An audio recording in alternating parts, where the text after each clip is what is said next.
December 20 रे मुक्तिलाभ करिब चलचित्र परब प्रचार और प्रसार पाई बारिपदारे टीम बदलिछि ओडिया सिनेमार निर्माण धारा प्रेक्षालय मुहा हेलेनी दर्शक यार एकमात्र कारण ओडिया माटीर मौलिक कहानी को नहीं एबे युवपीढ़ी निर्माण करुछंती सिनेमा दमन अपूर्व सफलता परे आहुरी पादे आगकु जिबाकु पछै नाहांती प्रयोजक दीपेश सामल जातीय पुरस्कार लाभ करी ओडिशा चलचित्र जगत को गौरवान्वित करथिबा युव प्रयोजक दीपेश सामलकर नुआ चलचित्र परब आसंता 20 डिसेम्बर रे सारा ओडिशा तथा ओडिशा बाहर मुक्तिलाभ करबाकु जाउथबा बेले परब टीम एबे बारिपदा सहर रे पहुंची प्रचार और प्रसार पाई अभिनेता सिद्धांत महापात्र अभिनेत्री अनु चौधरी सूर्यमयी महापात्र दीपनीत दास महापात्र निर्देशक चिन्मय दास एवं प्रचार और प्रसार मुख्य प्रणय जेठी बारिपदा सहर रे पहुंची प्रथमे गणमाध्यम बंधु मानक गहन रे परब चलचित्र संपर्क रे आलोचना करथिले परबर कहानी संपर्क रे सूचना देथिले एवं चलचित्रर प्रचार और प्रसार रे सहयोग करबा पई निवेदन करथिले तापरे बारिपदा महोत्सव पहुंचीथिला टीम परब सेठारे चलचित्रर ट्रेलर रिलीज होइथिला उपस्थित दर्शक ट्रेलर देखि खूब प्रशंसा करथिले अभिनेता सिद्धांत महापात्रଙ୍କ मामू घर बारिपदा होइथिबारु से बहुत उत्साहित थिले बारिपदा महोत्सव रे परब कलाकार माने दर्शकों को निजर संलाप माध्यम रे विमोहित करथिले तेबे परबर कहानी एपरी जहा ओडिशा तथा ओडिशा बाहरे निहाती सुपरहिट हेबो एथिरे संदेह नाही बोली प्रचार और प्रसार मुख्य मीडिया प्लानर प्रणय जेठी मत दैछंती मयूरभंजरू Shivshankar Manank report the public Odisha माटी को मो प्रणाम जनाऊँगी तो मो मांकर मयूरभंज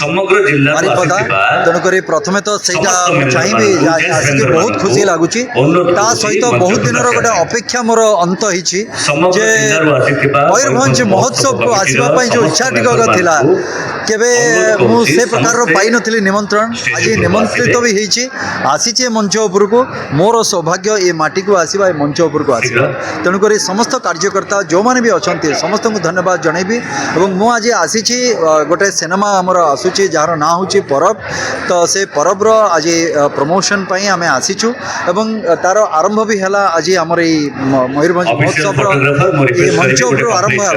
तेणुक से भावुँ निश्चित भाव में कलार माटी सेमती गोटे सिनेमा को लेकिन आम आसीचु आशा करी आपण मान जरिया प्रचार प्रसार भी हो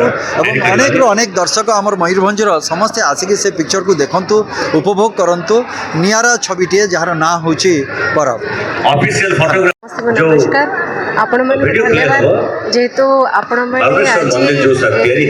कथा लोकों पाखे मयूरभंज कौन कहूँ मैंने कलार भरपूर खजाना अच्छी कहीं आम जो रियलिटी शो आरंभ है आमर आस्ते आस्ते नुआ नुआ से आम जो पाइचु सबू कुनी छुआ मैंने पार्टिसिपेट करती बहुत लोग आसते मयूरभंज पाखे एत टैलेंट थाए निजको गर्व अनुभव करें ओडिशा आम मयूरभंज अच्छु तो जो जगह कला संस्कृति भरपूर अच्छी आमको आज बहुत खुशी लगुच आम महोत्सव में सामिल होइछु आपण मान सम्मुखें अच्छु आम आमर गोटे सिनेमा जहाँ परब करके आसलु आज ये आमर प्रमोशन जेहेतु आम माटीर कथा आम ओडिशार कथा आम पर्व कथा तो से पर्व पुणी थे आम मयूरभंज आज महोत्सव समस्त सामने रखिलु दर्शकों को भी अनुरोध जे आपण मैंने डिसेम्बर 20 रे देखिए और बहुत गर्वित आज ये माटी पे आम समस्ते जदि आपंक आम भिडी भल लगा तेब आम चैनल को लाइक शेयर और सब्सक्राइब करने को जमा भी भूलु नहीं।